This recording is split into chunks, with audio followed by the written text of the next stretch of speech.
1973 in America. It's when Johnny Miller finished off the championship record 63 and claimed the U.S. Open title. Secretariat was the first to win the Triple Crown in 25 years. NASA's Pioneer 10 marked humanity's first approach to Jupiter. It was a year of challengers. It's my great honor to introduce to you Chuck Schwab. Schwab's origin is about changing the face of a whole industry. We have a clear history as a company of leading with innovation. And I know for me, the journey has always been fun, and I hope it will be a whole lot of fun for each of you. Thank you very much. You can look across any category, and in every single one you have legacy or traditional, and then you'll have challengers. The challengers tend to fight the status quo and offer an alternative to the legacy way of doing things. In 1973, Charles Schwab is no different. Over 40 years ago, he made the decision to challenge the financial institutions of the time and started to ask a lot of questions about the way the investing model was set up for individual investors. So I oversee brand at Charles Schwab, which includes our national and local sponsorships like golf. We've been involved in golf for decades, and there's a lot of legacy traditions in the golf world. With Colonial specifically, there's a tartan jacket given to the winner. There's also a large trophy. So we wanted to take a look at that and see if there's something else we could do that would challenge some of the status quo expectations of prizing, something one of a kind that's never been done before. What does a car have to do with Charles Schwab or a golf tournament? Charles Schwab Corporation was founded in 1973, and the name of our golf tournament is the Charles Schwab Challenge. And so it was pretty natural to get to the point of wanting to have a 73 Challenger be the first innovative prize that we introduce into the tournament. And if you want to do that, you have to find somebody like Steve Strope.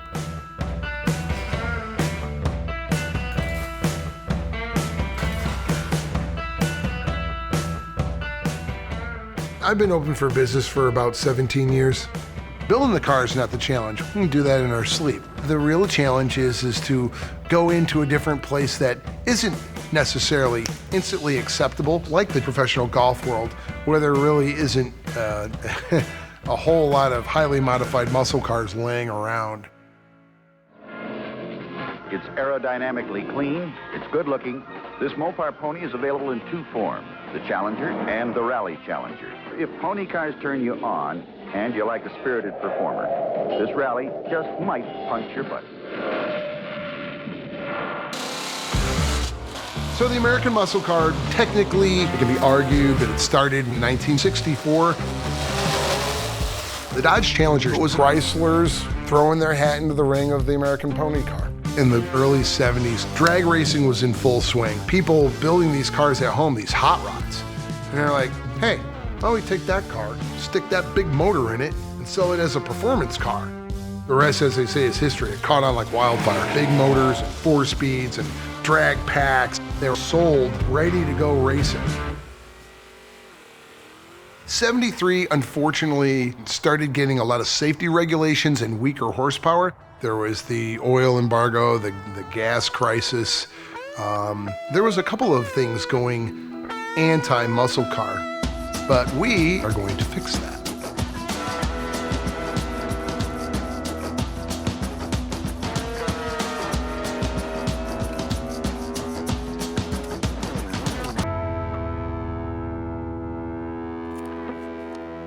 So first we'll go with different blueprints.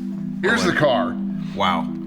We really only had a handful of inputs. We wanted it to be a 73 Challenger, and we really wanted it to be blue. Beyond that, though, we really didn't put any constraints on the design process and the vision for it, because that's not really our area of expertise. We don't hire someone like Steve and then tell him how to design a one-of-a-kind car. Give you an idea. So on the seat, I'd like to get a hold of the tartan. Yeah, I'd like really to love to get a hold of the guy that makes the jacket and borrow some of his. Oh, I'm not going to give it back, so I'm just going to steal.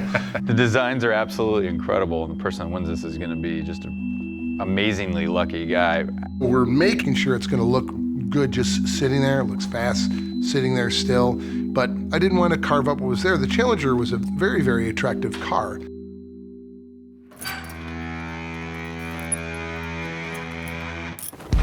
So the first thing we'll do with the project vehicle is we'll go around the car, inspect it, kind of survey what's there, and then begin the disassembly process. The fenders will come off, the hood will come off, the doors will come off, the deck lid will come off, and then all of the metal pieces will be stripped to bare metal. So this car will go back to the day it was made. Our second stage is what we call fabrication. This means making or creating all the parts we need to make the car special. Blending the old and the new isn't too hard on this. It's kind of what I do, and it's just a careful selection of parts and pieces, colors and textures, and will also be a lot of really cool surprises underneath the car.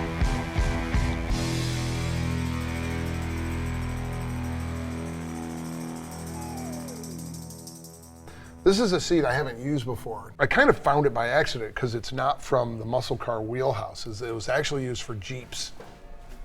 This is nice. Lumbar support. Yeah, yeah. It's actually, like I said, they designed a pretty comfortable seat. Okay.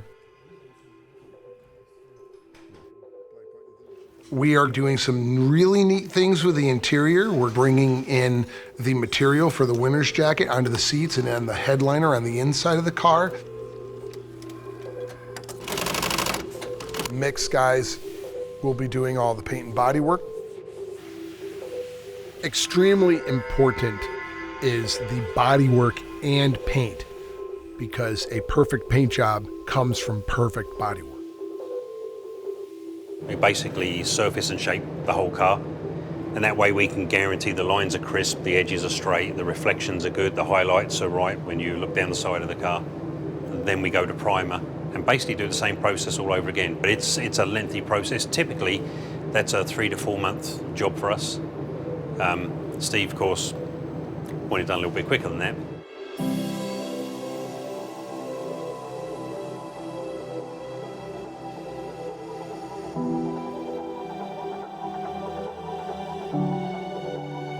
It's got this beautiful highlight, this soft silver, this small little tiny flake in it that's just stunning. And that's gonna look amazing next to stainless and chrome around the outside of the car.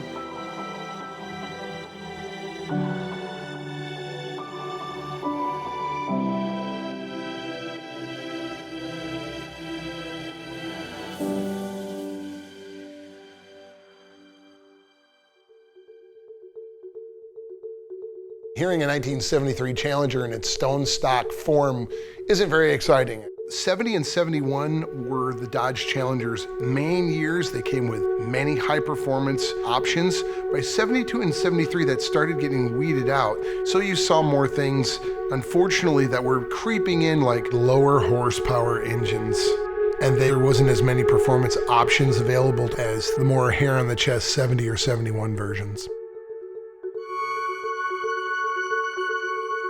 This is going to be a little different deal.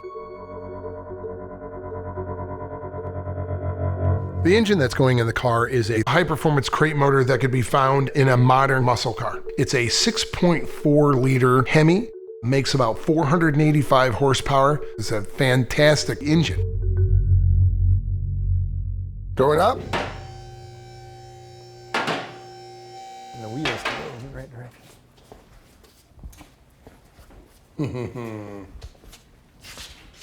Keep going. We're okay so far.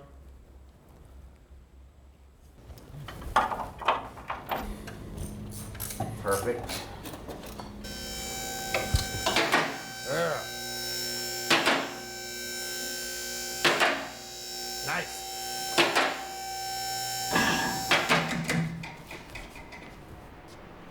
Oh, that's good.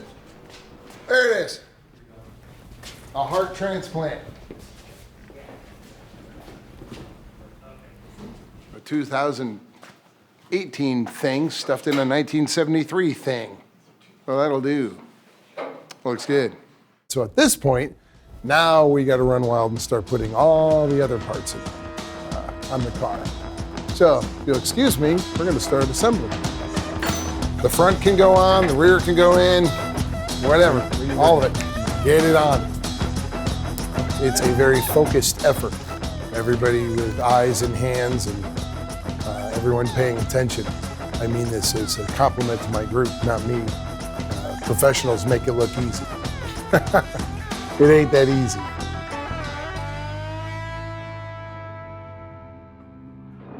This 8-banger came out of the hole well. Throttle response was good. 30 miles an hour took 4.5 seconds. Response to be these are your leg muscles made for good handling during. Till it's real, it's it's just an idea.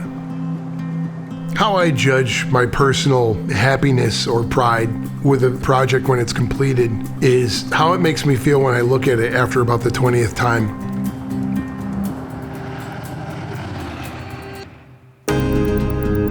And this thing, I wouldn't change a thing. I think it's striking, I think it's elegant, I think it's crisp. I think it's bitchin'.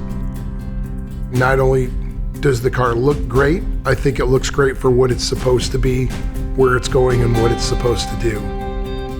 We watch it evolve very quickly. I was trying to pick colors and textures and ideas that work for that end goal. We are staying very true to what Dodge was trying to do when they created the Challenger, which was an exciting, good-looking car that looks like it's going fast when it's just sitting there. And I just wanted my own little spin on that for Schwab.